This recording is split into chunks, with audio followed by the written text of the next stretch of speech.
Alhamdulillah, pasalamatan po natin si Allah subhanahu wa ta'ala. Puriin lagi si Allah subhanahu wa ta'ala dahil sa mga biyaya, pagpapala na kanyang ipinagkakaloob sa atin. Alhamdulillah. At kabilang sa mga biyaya, pagpapalang ito, ay tayo ay muli niyang binigyan ng pagkakataong mabuhay hanggang sa mga sandaling ito.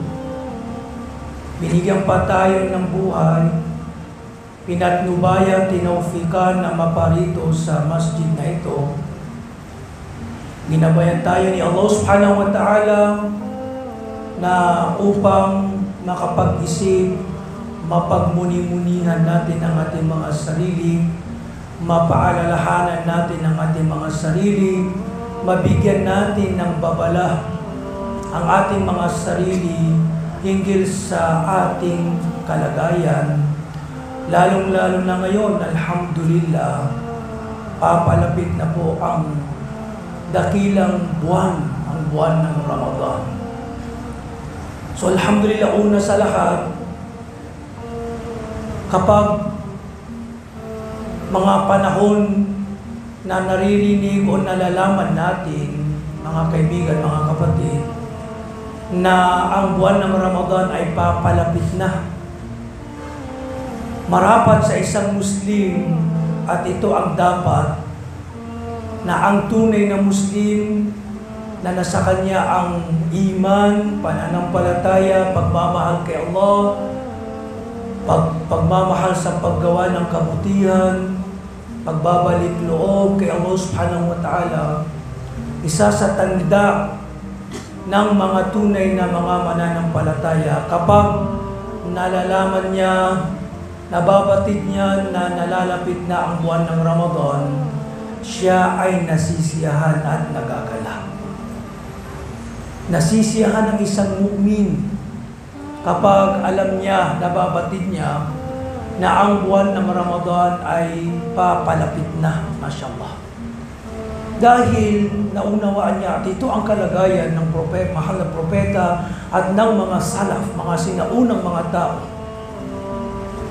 Dahil naunawaan natin na ang buwan ng Ramadan ay ito yung season, panahon ng pagpaparami ng mga mabubuting gawa na dinodoble ni Allah subhanahu wa ta'ala ng maraming doble ang alimang mabuting gawa na nagagawa ng isang alipin Muslim sa loob ng buwan ng Ramadan.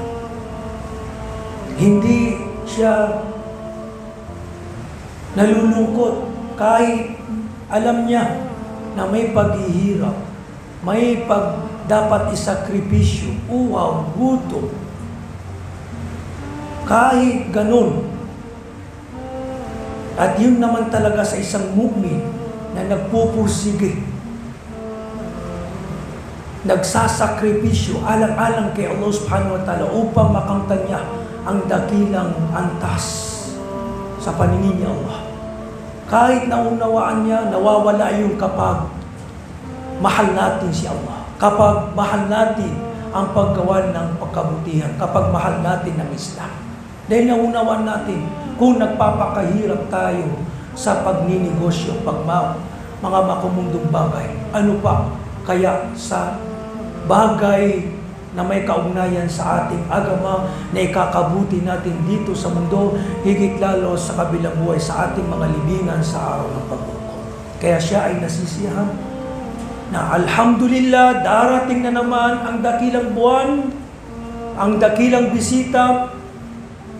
Alhamdulillah, lagi nating ipinapanalangin kay Allah, Allahumma ballighna shahr Ramadan. Ya Allah, ipagkaloob niyo po sa amin o sa akin na aking maabutan ng buwan ng Ramadan ng matiwasay, malusog at patawfikan. Gabayan mo ako, Ya Allah,